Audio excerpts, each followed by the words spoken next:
Hey peeps, and welcome to another IC82 review. Now, what's he doing? What's he doing with a branch line 2009 catalogue? I'll come on to that in a moment. It's IC82's 7th birthday. I can't believe where the time has gone. Oh my gosh, 7 years already. Wow. It was on the 17th of September, and it's probably going to be the 18th by the time this finally finishes uploading. But it was on the 17th of September in 2009 that I thought, hey, I'm going to set up a YouTube channel. Why not? Let's see what happens. So here we go. And the reason I've come onto this is because this is a really special review for me, and so it's perfect to help celebrate the channel turning 7 years old. This is one of the first catalogues that I bought way back in 2009. Duh, obviously. And in this catalogue, there was a loco that I absolutely fell in love with. And there it is. Okay, it's the Class 37 in coal sector livery. You can see my bandage on my arm. It's still okay. Honestly, my arm is healing. It's fine. It'll be fine. If you don't know what this is about, just check out the video that was uploaded before this one. So go to my channel, or well, I'll put a link below. But anyway, back to the Class 37. Yeah, coal sector livery. I absolutely love this rail freight sector design. I just adore the rail freight livery. It's so cool, and the sectorization of the 80s and 90s I just thought was awesome because I grew up with it. It's really special to me. So I think this is petroleum, isn't it? I think that's the petroleum sector. This is just the general distribution sort of logo. But the black diamonds, they were coal, and coal was always my favourite. And yeah, way back in 2009 I definitely wanted one of these. Could I get one? Could I Ella's like? I went everywhere. I went to Hatton's, I went to Trident Trains, I went to all over the country nearly, and could not get one for love nor money. It took 7 years, well about 6.5, and I finally got one. Trust me, you were awesome. You helped me out. You did point out to me that one was being made available. You did tell me if you saw one at a fair. You told me if you saw one in a shop. But none of them are quite perfect, like they were secondhand or they were just way too much money. But I went and bought this one as a treat because about 2 or 3 months ago I had to go into hospital to have some stuff done on my kidney. Turns out my kidney's fine.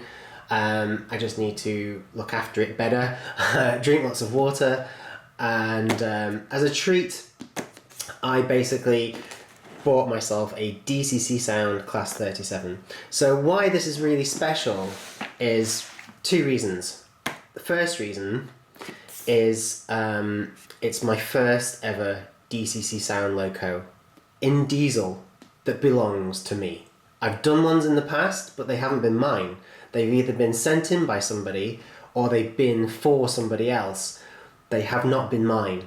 This is my first DCC SOUND. Proper DCC SOUND, not TTS by Hornby or anything like that. Proper DCC SOUND, mega expensive diesel loco. And it's really special because it's a Class 37 in coal sector that I have wanted for years.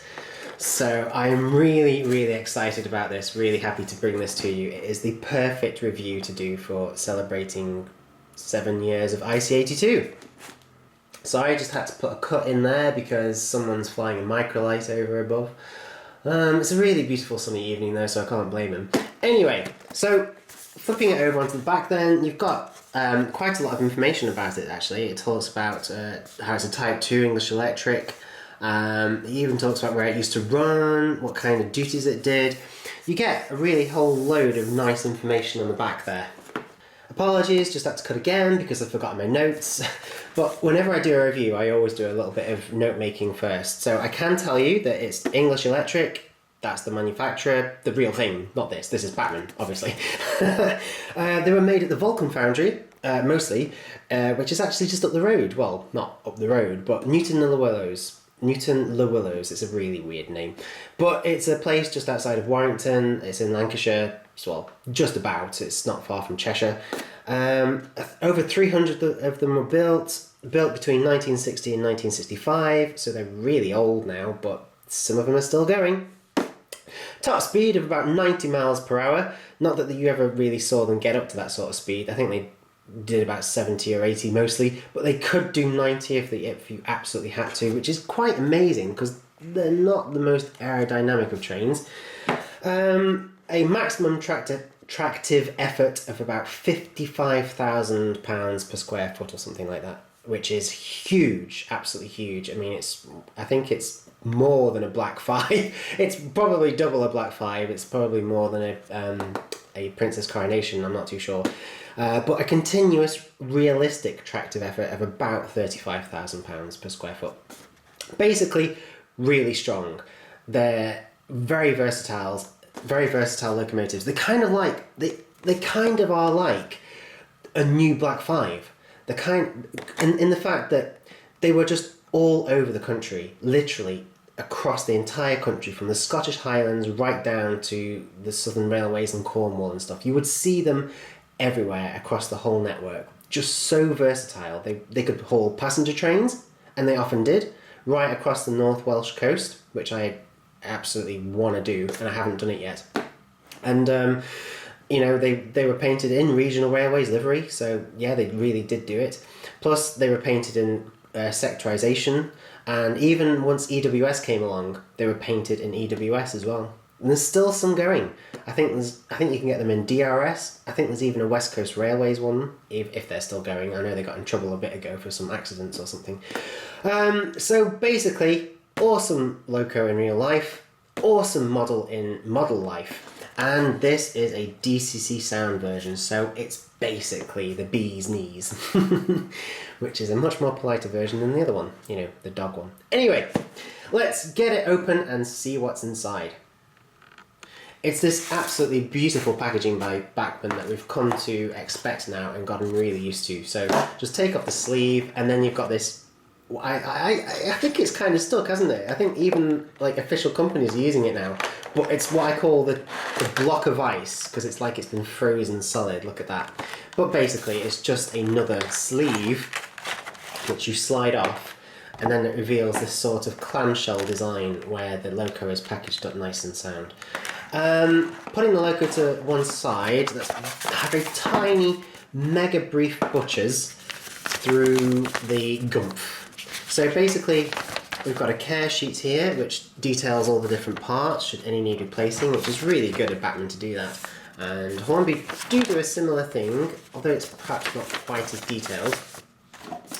And because it's a DCC Sound model, we have a list of all the sounds here, so let's have a quick look at this. Oh my gosh. Okay, so we've got directional lighting, horn 1, horn 2, air brakes, a triple pump, okay, coupling, cab lights, I was going to say that's not really a sound, is it? A bit of a rubbish sound, that is.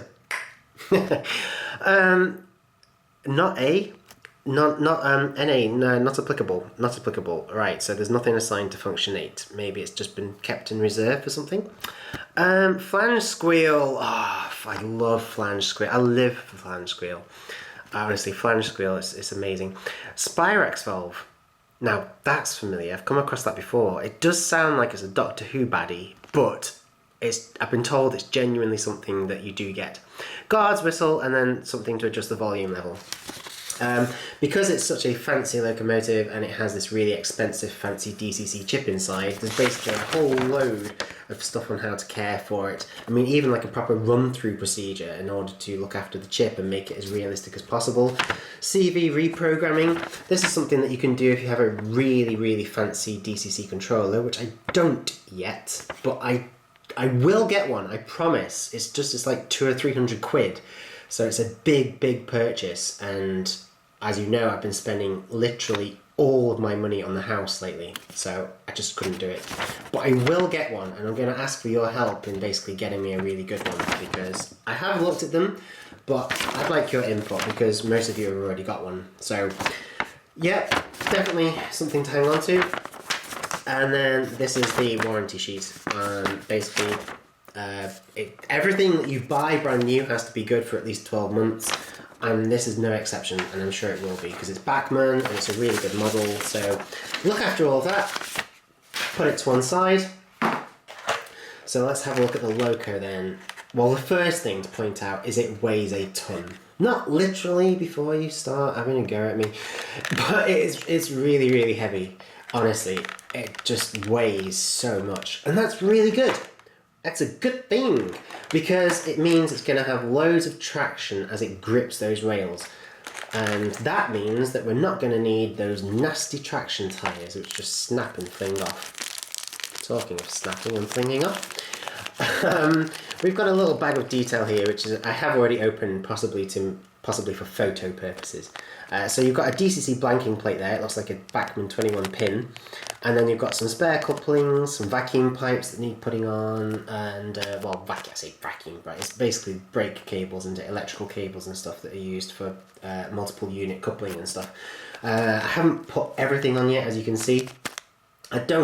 I often don't, because I don't want to lose it or I don't want it to get damaged. I actually file most of these away and just keep them to one side. Let's take off these two silly little bits of plastic. They're not silly, they protect it, they look after it. Okay. And wow, I mean, just wow. Just wow. What can you say? I mean, look at it, folks. Look at it. I'm going to say nothing for a minute. Just look.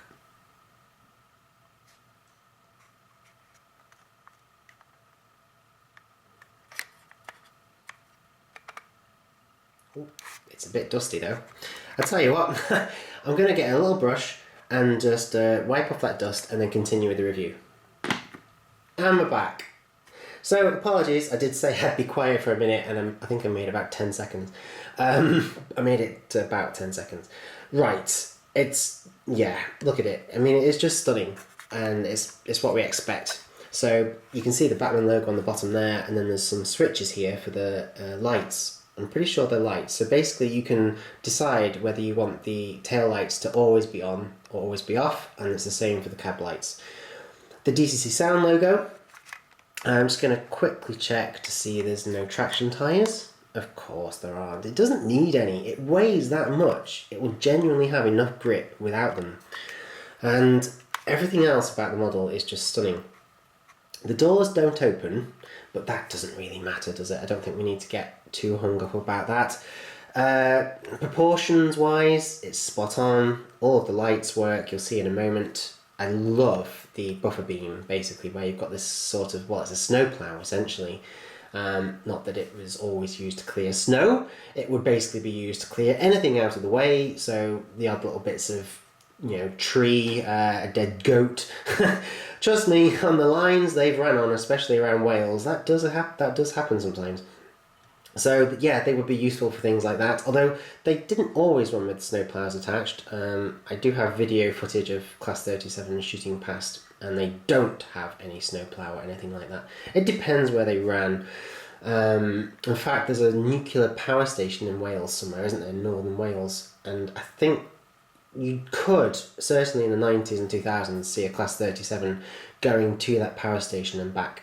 I think it always had a snowplow, but the regional railways one I often saw during the Holyhead Crewe to Holyhead route. I think that often didn't have a snowplow, but I could be wrong. It has a fan in the top. I don't know if it's going to spin. I would bet that it doesn't, but we'll see. Those are the exhausts. And what exhausts they are. I mean, they just look so rubbish in model form, but in real life, oh my gosh, just plumes of black smoke, just... Oh, come on, Batman and Hornby, get it together. We want to see the smoke now. We don't care about our lungs, just make it happen. So you've got fantastic detailing on this. You've got a little dude driver there. It could be a girl. You've got little wipers, you've got rivets, exactly where there's supposed to be rivets, even the tiny little antenna on the top of the nose. It's just little things like that that really do make it special. I mean, you can see that there's tons of detail on this model without adding any more, but you are supposed to. Technically, you're supposed to put some of those cabling pieces at the front here, but be careful, because even though it might look really good, it could be impractical. Because as you can see, the snowplow is fitted to the bogie, so as it turns and goes around a bend, you might start to hear things ping and you might even get some breakage, so be careful. Only apply the detail if it's practical to do so. Sprung buffers, as we'd expect. Absolutely beautiful grill work here, all the way down the model. Absolutely beautiful. And the sectorization logo, the coal sector, is just fantastic. I mean, black diamonds everywhere, basically. It's gorgeous. It's absolutely gorgeous.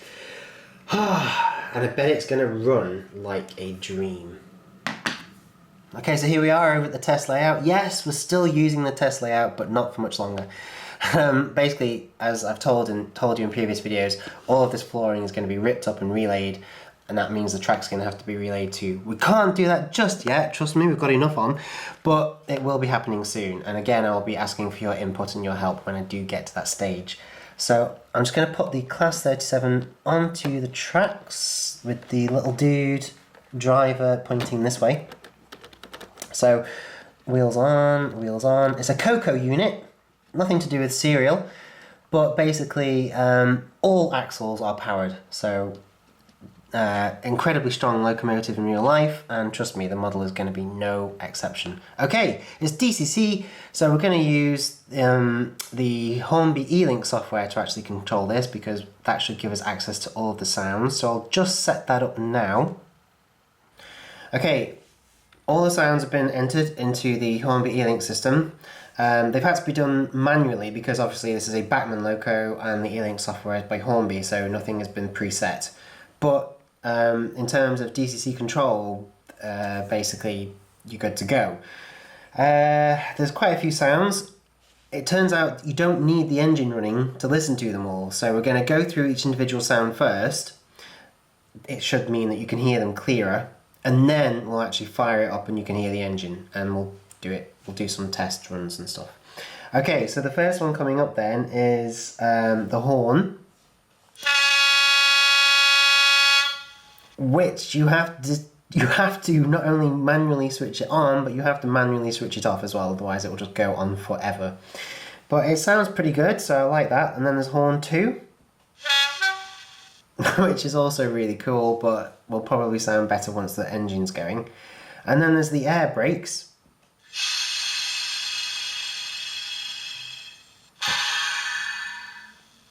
It's nice and effective. Something called the triple pump.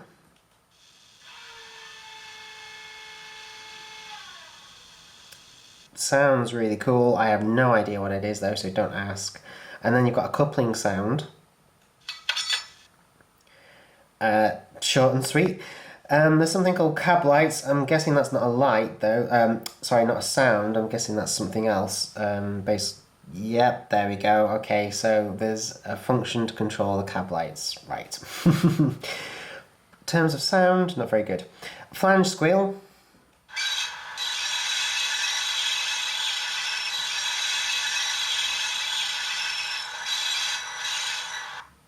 A very, very cool sound indeed. And then this is probably one of my favourites. This is the Spirex valve.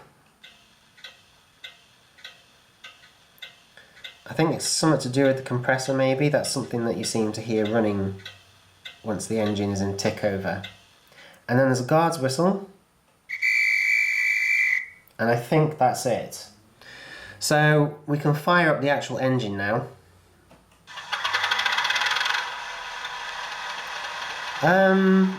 You can't actually see this on camera, but the fan did actually spin a little bit, and it does seem to be moving ever so slightly left and right.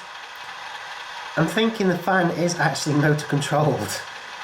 Let's give the loco a little bit of a run backwards and then a little bit of a run forwards again and just see.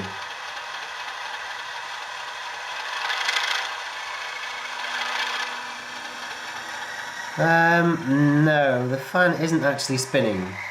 It's really odd that it is moving left and right though. It's sort of like it is connected. So if we just put headlights on as well maybe?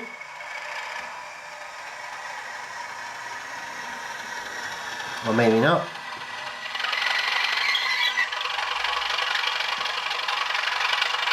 Oh yep, its lights have come on now. Although if we just turn them off again, get the loco back into shot.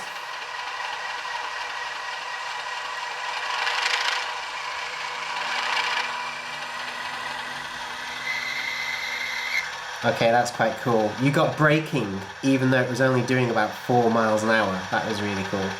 So yeah, put those lights on. They're the wrong ones. Well, the right ones, but the wrong direction. There we go. Nice and bright actually, and the camcorder's not really picking it up. But the two at either extremity are yellow, very yellow, and then the one right down in the centre is very white and bright, which is really cool. So, let's get it running around the layout then.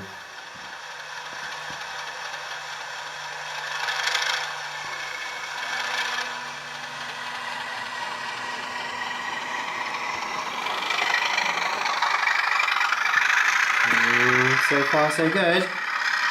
There could be problems, we'll have to see. The slip of track hasn't been used in about 2 months. But so far, it seems pretty good. It's a beautiful motor. Very, very smooth indeed.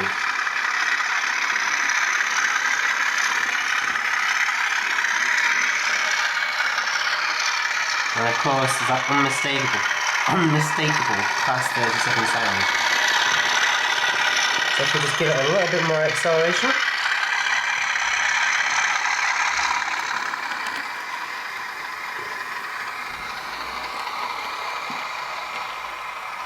Okay, what you have to do is really give it some acceleration. If you want to hear that throttle roar, you've got to really go for it.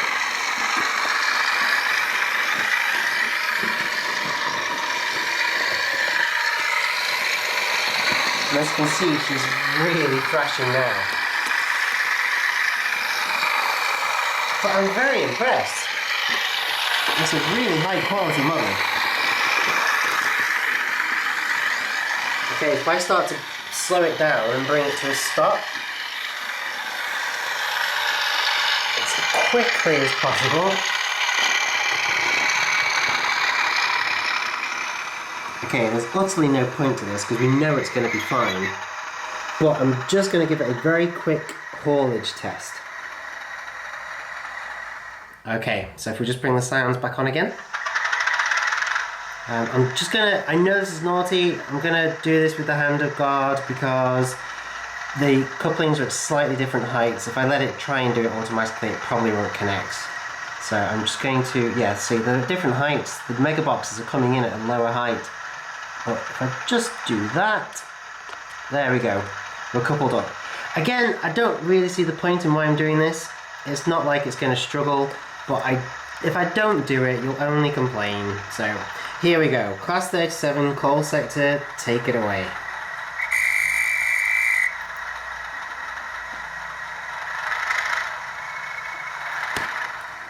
Oh, stop, stop, stop, stop, stop. We've got a few wheels off, look. Oh, how annoying. But you saw, even with wheels dragging across the sleepers, the Class 37 was like, what? Is this the best you've got? This is easy. There's not even a train here. Let's take it away again. Yeah, look at that. Piece of cake.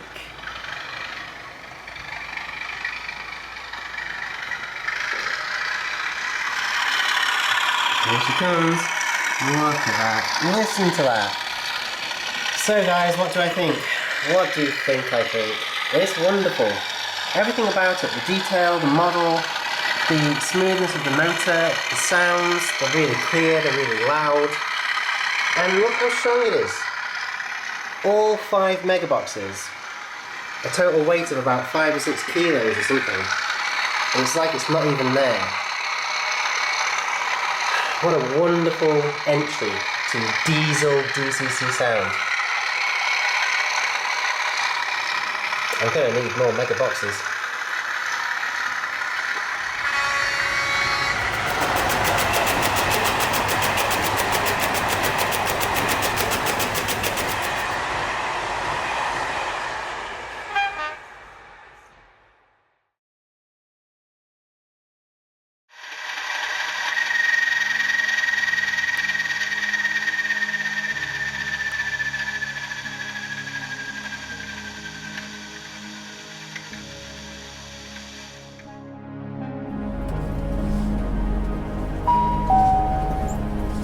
This train terminates here.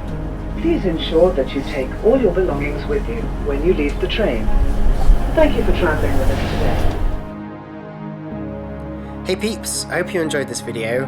Feel free to leave a comment, please give it a like, and if you haven't already, be sure to hit that subscribe button. Thanks for watching.